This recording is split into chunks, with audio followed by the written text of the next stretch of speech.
ਸੋਲਿਬਿਲਿਟੀ of gases in liquid.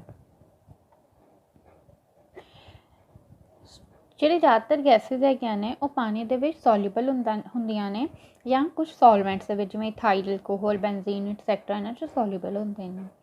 ਜਿਹੜੀ ਸੋਲਿਬਿਲਿਟੀ of gas ਹੈਗੀ ਹੈ ਅਸੀਂ ਡੈਜ਼ੀਗਨੇਟ ਕਰਦੇ ਹਾਂ ਬਾਈ ਦ ਐਬਜ਼ੋਰਪਸ਼ਨ ਕੋਫੀਸ਼ੀਐਂਟ ਅਲਫਾ।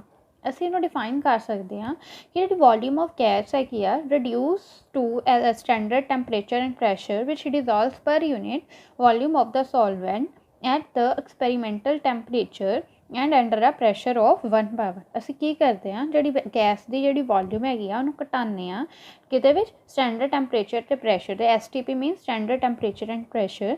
ਜਿਹੜੀ ਪਾਣੀ ਸਾਡੀ ਗਿਵਨ ਅਮਾਊਂਟ ਆਫ ਸੋਲਵੈਂਟ ਦੇ ਵਿੱਚ ਐਕਸਪੈਰੀਮੈਂਟਲ ਟੈਂਪਰੇਚਰ ਅਤੇ ਪ੍ਰੈਸ਼ਰ ਦੇ ਵਿੱਚ ਸੋਲਵ ਹੋ ਜੇ। Alpha is equal to V, this is nu ਅਸੀਂ ਕਹਿ ਸਕਦੇ ਬਾਏ VP। ਨਿਊ ਦਾ ਮਤਲਬ ਕੀ ਹੈਗਾ ਕਿ ਉਹ ਵਾਲਾ ਵੋਲੀਊਮ ਆਫ ਦਾ ਗੈਸ ਜਿਹਨੂੰ ਅਸੀਂ ਰਿਡਿਊਸ ਕੀਤਾ ਟੂ STP। ਅਸੀਂ ਰਿਡਿਊਸ ਨੂੰ ਕੰਪਰੈਸ ਵੀ ਕਹਿ ਸਕਦੇ ਹਾਂ। ਅਸੀਂ ਥਰਮੋਡਾਇਨਾਮਿਕਸ ਵਿੱਚ ਇਹ ਕੀਤਾ ਸੀਗਾ, ਪਿਸਟਨ ਲਗਾ ਕੇ ਕੰਪਰੈਸ ਕਰਦੇ ਸੀਗੇ ਨਾ, ਉਹੀ ਚੀਜ਼ ਹੈ। V is equal to volume of the solvent, P is pressure in bar 'ਚ ਵੀ ਲੈ ਸਕਦੇ, ਐਟਮੋਸਫੇਅਰ ਦੇ ਵਿੱਚ ਵੀ। ਜਿੰਨਾ ਜ਼ਿਆਦਾ ਸਾਡੇ ਕੋਲ ਅਲਫਾ ਹੋਏਗਾ ਉਨੀ ਜ਼ਿਆਦਾ ਸੋਲਿਬਿਲਿਟੀ ਆਫ ਗੈਸ ਹੋਏਗੀ। ਹੁਣ ਫੈਕਟਰਸ ਕੀ ਹੈਗੇ ਨੇ? ਸਭ ਤੋਂ ਪਹਿਲਾਂ ਨੇਚਰ ਆਫ ਗੈਸ ਅਤੇ solvent. Nature of gas and solvent. ਜਿਹੜੀ ਸੋਲਿਬਿਲਿਟੀ ਹੈਗੀ ਆ ਉਹ ਗੈਸ 'ਤੇ ਵੀ ਡਿਪੈਂਡ ਕਰਦੀ ਹੈ, ਸੋਲਵੈਂਟ 'ਤੇ ਵੀ ਡਿਪੈਂਡ ਕਰਦੀ ਹੈ। ਜਿਵੇਂ ਗੈਸਿਸ, ਜਿਵੇਂ ਅਮੋਨੀਆ, ਸਲਫਰ ਡਾਈਆਕਸਾਈਡ, ਹਾਈਡਰੋਕਲੋਰਿਕ ਐਸਿਡ, ਜਿਹੜੀ ਪੋਲਰ ਨੇਚਰ ਦੀਆਂ ਹੈਗੀਆਂ ਨੇ ਉਹ ਈਜ਼ਲੀ ਲਿਕਵੀਫਾਈ ਕਰ ਸਕਦੇ ਆ ਅਤੇ ਪਾਣੀ ਦੇ ਵਿੱਚ ਵੀ ਇਕੱਠੀਆਂ ਡਿਜ਼ੋਲਵ ਹੋ ਜਾਂਦੀਆਂ। ਵੈਸੇ ਵੀ ਲਾਈਕ ਡਿਜ਼ੋਲਵਸ ਲਾਈਕ, ਪਾਣੀ ਵੀ ਪੋਲਰ ਹੈਗਾ ਅਤੇ ਆਪਣੇ ਕੋਲ ਅਮੋਨੀਆ ਵਗੈਰਾ ਵੀ ਪੋਲਰ ਹੈਗੇ ਨੇ, ਇਸ ਕਰਕੇ HCl ਵੀ ਪੋਲਰ ਹੈਗਾ। ਲੇਕਿਨ ਜਿਹੜਾ carbon dioxide dissolve in water under pressure while gases, carbon dioxide dissolve ਕਰਨ ਨੂੰ ਸਾਨੂੰ ਪ੍ਰੈਸ਼ਰ ਚਾਹੀਦਾ ਹੈਗਾ, ਜਦ ਕਿ ਜਿਵੇਂ H2N2 CH4 ਇਹ ਨੋਨ ਪੋਲਰ ਗੈਸਿਸ ਹੈਗੀਆਂ ਨੇ। ਪਾਣੀ ਪੋਲਰ ਹੈ, ਇਹ ਨੋਨ ਪੋਲਰ ਹੈਗੀਆਂ ਨੇ। ਇਹਦਾ ਮਤਲਬ ਕੀ ਹੈ, ਇਹਦੀ ਸੋਲਿਬਿਲਿਟੀ ਬਹੁਤ ਘੱਟ ਹੋਏਗੀ। So nature of gas and the solvent. Effect of temperature. Generally ਜਦ ਟੈਂਪਰੇਚਰ ਰਾਈਜ਼ ਕਰਦਾ ਹੈ ਅਤੇ ਜਿਹੜੀ ਸੋਲਿਬਿਲਿਟੀ ਆਫ ਗੈਸ ਹੈਗੀ ਹੈ ਲਿਕੁਇਡ ਦੇ ਵਿੱਚ ਡਿਕਰੀਜ਼ ਕਰ ਜਾਂਦੀ ਹੈ। ਜਿਹੜੀ ਪ੍ਰੋਸੈਸ ਹੈਗਾ ਡਿਸੋਲਿਊਸ਼ਨ ਦਾ ਉਹ ਕੀ ਹੈਗਾ, ਐਗਜ਼ੋਥਰਮਿਕ ਇਨ ਨੇਚਰ। ਅਸੀਂ ਐਗਜ਼ੋਥਰਮਿਕ ਪਿੱਛੇ ਵੀ ਕੀਤਾ ਸੀਗਾ, ਉਹਦੇ ਵਿੱਚ ਵੀ ਕੀ ਸੀਗੀ, ਸੋਲਿਬਿਲਿਟੀ ਘੱਟ ਜਾਂਦੀ ਸੀ ਅਤੇ ਰਿਐਕਸ਼ਨ ਬੈਕਵਰਡ ਚਲ ਜਾਂਦੀ ਸੀਗੀ। ਠੀਕ ਹੈ। So the process of dissolution is exothermic in nature. ਕਿਉਂ? ਕਿਉਂਕਿ ਗੈਸ ਕੰਟਰੈਕਟ ਕਰ ਰਹੀ ਹੈ ਵੋਲੀਊਮ ਦੇ ਵਿੱਚ। ਗੈਸ ਜਿਹੜੀ ਹੈਗੀ ਆ ਵੋਲੀਊਮ ਉਹਦਾ ਘੱਟ ਰਿਹਾ ਕਿਉਂਕਿ during the contraction of gas energy is release. ਜਦ ਗੈਸ ਦੀ ਕੰਟਰੈਕਸ਼ਨ ਹੋਏਗੀ ਅਤੇ ਐਨਰਜੀ ਵੀ ਰਿਲੀਜ਼ ਹੋਏਗੀ ਨਾ। ਜਦ ਮੈਂ ਕੋਈ ਚੀਜ਼ ਆਪਾਂ ਕੋਈ ਚੀਜ਼ ਨੂੰ ਦਬਾਉਂਦੇ ਹਾਂ ਅਤੇ ਫਿਰ ਕੀ ਹੁੰਦਾ ਵਾ, ਐਨਰਜੀ ਵੀ ਜਿਹੜੀ ਆਪਣੀ ਰਿਲੀਜ਼ ਹੁੰਦੀ ਹੈ ਨਾ। ਲੀ ਚੈਟਲੀਅਰ ਦੇ ਪ੍ਰਿੰਸੀਪਲ ਦੇ ਹਿਸਾਬ ਨਾਲ ਜੇ ਟੈਂਪਰੇਚਰ ਇਨਕਰੀਜ਼ ਹੁੰਦਾ ਹੈ ਅਤੇ ਜਿਹੜਾ ਰਿਵਰਸ ਪ੍ਰੋਸੈਸ ਹੁੰਦਾ, ਜਦ ਐਂਡੋਥਰਮਿਕ ਸੀ ਅੱਗੇ ਨੂੰ ਜਾਂਦੀ ਸੀ ਰਿਐਕਸ਼ਨ, ਐਕਸੋਥਰਮਿਕ ਨੂੰ ਬੈਕਵਰਡ ਰਿਐਕਸ਼ਨ ਹੋ ਜਾਏਗੀ। ਸੋ ਦੇਅਰਫੋਰ ਜਿਹੜੀ solubility decrease with the increase in temperature. Solubility ਘਟਦੀ ਹੈ with the increase in temperature. Further gas plus liquid ਇਹ ਕੀ ਆਪਾਂ ਨੂੰ ਦੇਗੀ, dissolved gas.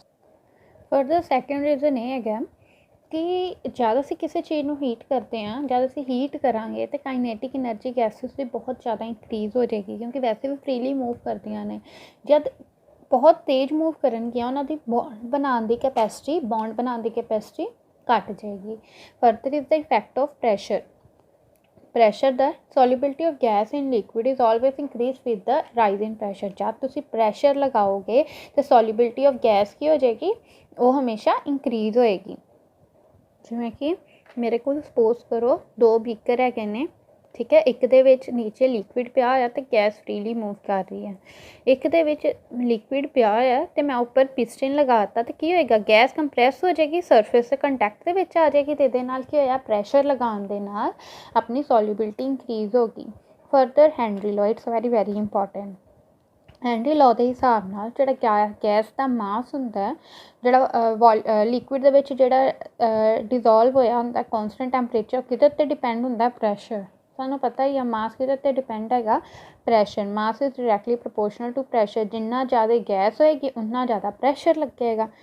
So here m is the mass of the gas dissolved per unit volume of the solvent and p is the pressure of the gas। ਇਸ ਪ੍ਰੋਪੋਰਸ਼ਨੈਲਿਟੀ ਦੇ sign ਨੂੰ ਹਟਾਉਣ ਲਈ ਅਸੀਂ ਕੀ ਲਗਾਇਆ, K। ਇਹ ਕੀ ਹੈਗਾ ਕੌਂਸਟੈਂਟ ਆਫ ਪ੍ਰੋਪੋਰਸ਼ਨੈਲਿਟੀ। ਹੈਨਰੀ ਦਾ ਇੱਕ ਫਰੈਂਡ ਸੀਗਾ ਡੈਲਟਨ ਨੇ ਇਹ ਡਿਸਕਵਰ ਕੀਤਾ ਕਿ ਜਿਹੜੀ ਸੋਲਿਬਿਲਿਟੀ ਆਫ ਗੈਸ ਹੈਗੀ ਆ ਲਿਕੁਇਡ ਦੇ ਵਿੱਚ ਦਾ ਸੋਲਿਊਸ਼ਨ ਪ੍ਰੋਪੋਰਸ਼ਨਲ ਕਿਹਦੇ ਹੈਗਾ ਪਾਰਸ਼ੀਅਲ ਪ੍ਰੈਸ਼ਰ ਦੇ। ਠੀਕ ਹੈ, if X A mole fraction ਹੈਗਾ ਗੈਸ ਏ ਦਾ ਸੋਲਵੈਂਟ ਦੇ ਵਿੱਚ, ਪੀ ਏ ਉਹਦਾ ਕੀ ਹੈਗਾ ਪਾਰਸ਼ੀਅਲ ਪ੍ਰੈਸ਼ਰ ਹੈਗਾ। ਪਾਰਸ਼ੀਅਲ ਪ੍ਰੈਸ਼ਰ ਨੂੰ ਅਸੀਂ ਵੇਪਰ ਪ੍ਰੈਸ਼ਰ ਵੀ ਕਹਿ ਸਕਦੇ ਹਾਂ। ਸੋ ਹੈਨਰੀ ਲੌਨ ਨਾਲ ਕੋਲੈਬ ਕਰਕੇ ਡੈਲਟਨ ਨੇ ਆਪਾਂ ਨੂੰ ਆਹ ਰਿਲੇਸ਼ਨ ਦਿੱਤਾ। Partial pressure of the gas, partial pressure ਜਿਹੜਾ ਗੈਸ ਦਾ ਹੈਗਾ is directly proportional to the mole fraction of the gas in the solution. So PA is equal to KHXA। PA ਕਿਹਦੇ ਬਰਾਬਰ ਹੈਗਾ KHXA। ਪਹਿਲਾਂ ਤੇ ਆਪਣੇ ਕੋਲ ਕੀ ਆਇਆ ਸੀਗਾ PA is, ਇਸ ਤੋਂ ਪਹਿਲਾਂ ਕੀ ਆ ਸਕਦਾ PA is directly proportional to XA। ਇਸ ਨੂੰ ਹਟਾਉਣ ਦੇ ਲਈ ਅਸੀਂ KH ਲਗਾਇਆ। KH is the Henry log constant। KH the value particular gas ਦੇ ਲਈ ਵੱਖਰੀਆਂ ਹੁੰਦੀਆਂ ਨੇ, ਵੱਧਦੀ ਹੈਗੀ with the increase in temperature. Since KH inversely proportional ਹੈਗਾ ਮੋਲ ਫ੍ਰੈਕਸ਼ਨ ਦੇ ਵਿੱਚ। ਇਹਦਾ ਮਤਲਬ ਅਗਰ ਮੋਲ ਫ੍ਰੈਕਸ਼ਨ ਇਨਵਰਸਲੀ ਮਤਲਬ ਹੁੰਦਾ ਅਗਰ ਆਹ ਚੀਜ਼ ਵਧੇਗੀ ਤੇ ਆਹ ਘਟੇਗੀ, ਡਾਇਰੈਕਟਲੀ ਪ੍ਰੋਪੋਰਸ਼ਨਲ ਮਤਲਬ ਆਹ ਵਧੇਗੀ ਤੇ ਇਹ ਵੀ ਵਧੇਗੀ। So further is the application.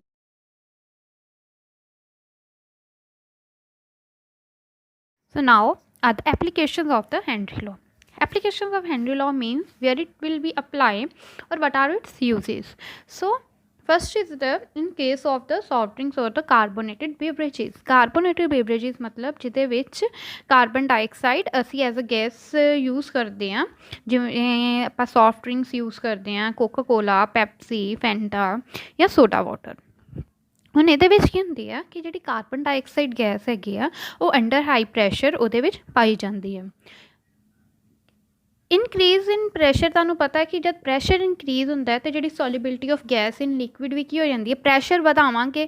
ਠੀਕ ਹੈ, ਪ੍ਰੈਸ਼ਰ ਇਨਕਰੀਜ਼ ਹੋਏਗਾ ਅਤੇ ਕੀ ਹੋਏਗੀ solubility of gas in liquid ਜਿਹੜਾ ਹੈ ਹੋ ਜਾਏਗਾ according to the Henry's law. Henry's law ਇਹ ਕਹਿ ਰਿਹਾ ਸੀਗਾ।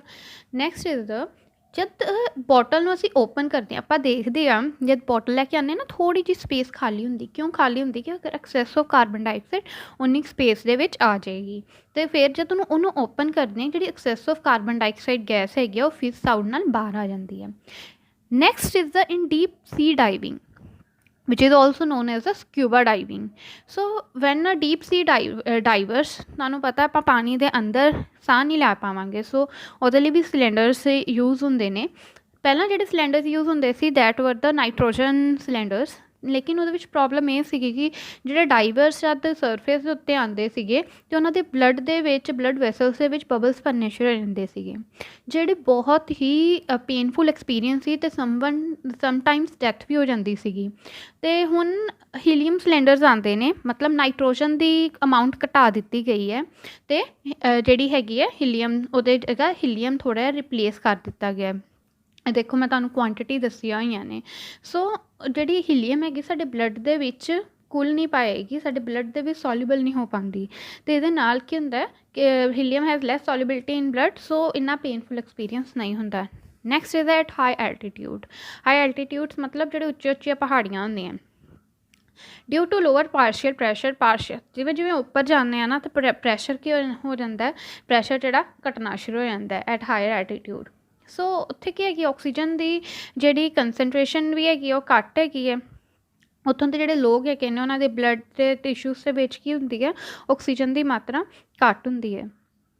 ਜਿਹੜਾ ਲੋਅਰ ਬਲੱਡ ਆਕਸੀਜਨ ਜਿਹਦੇ ਨਾਲ ਜਿਹੜੇ ਕਲਾਈਂਬਰਸ ਹੁੰਦੇ ਨੇ ਬਹੁਤ ਵੀਕ ਹੋ ਜਾਂਦੇ ਨੇ ਅਤੇ ਉਹਨਾਂ ਦਾ ਜਿਹੜਾ ਮਾਈਂਡ ਹੈਗਾ ਆਕਸੀਜਨ ਦੀ ਮਾਤਰਾ ਘੱਟ ਹੋਣ ਦੇ ਕਰਕੇ, ਅਮਾਊਂਟ ਘੱਟ ਹੋਣ ਦੇ ਕਰਕੇ ਵਰਕ ਨਹੀਂ ਕਰ ਪਾਉਂਦਾ।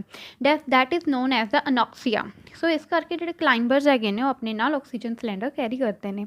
ਇਨ ਦਾ ਫੰਕਸ਼ਨ ਆਫ ਲੰਗਸ ਦੇ ਫੰਕਸ਼ਨ ਦੇ ਵਿੱਚ ਕਿਵੇਂ ਯੂਜ਼ ਹੋਏਗਾ ਹੈਨਰੀਜ਼ ਲਾਅ।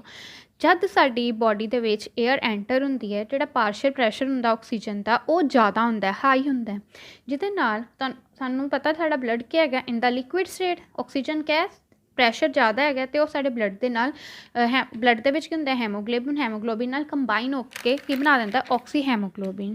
ਟਿਸ਼ੂਜ਼ ਦੇ ਵਿੱਚ ਜਿਹੜਾ ਪਾਰਸ਼ੀਅਲ ਪ੍ਰੈਸ਼ਰ ਹੁੰਦਾ ਆਕਸੀਜਨ ਦਾ ਉਹ ਘਟ ਜਾਂਦਾ ਹੈ, ਜਿਹਦੇ ਕਰਕੇ ਹੈਮੋਗਲੋਬਿਨ ਦੇ ਵਿੱਚ ਹੈਮੋਗਲੋਬਿਨ ਤੋਂ ਆਕਸੀਜਨ ਰਿਲੀਜ਼ ਹੋ ਜਾਂਦੀ ਹੈ, ਬਾਹਰ ਆ ਜਾਂਦੀ ਹੈ, which is utilise for the functions of cells, ਤੇ ਸੈਲਸ ਉਹਨੂੰ ਯੂਜ਼ ਕਰ ਸਕਦੇ ਨੇ। ਐਕੁਏਟਿਕ ਨੈਕਸਟ ਇਜ਼ ਦਾ ਕਿ ਜਿਹੜੇ ਐਕੁਏਟਿਕ ਸਪੀਸੀਜ਼ ਹੁੰਦੇ ਨੇ ਜ਼ਿਆਦਾ ਕੰਫਰਟੇਬਲ ਕੋਲਡ ਵਾਟਰ ਕਿਉਂ ਹੁੰਦੇ ਨੇ as compare to the warm water.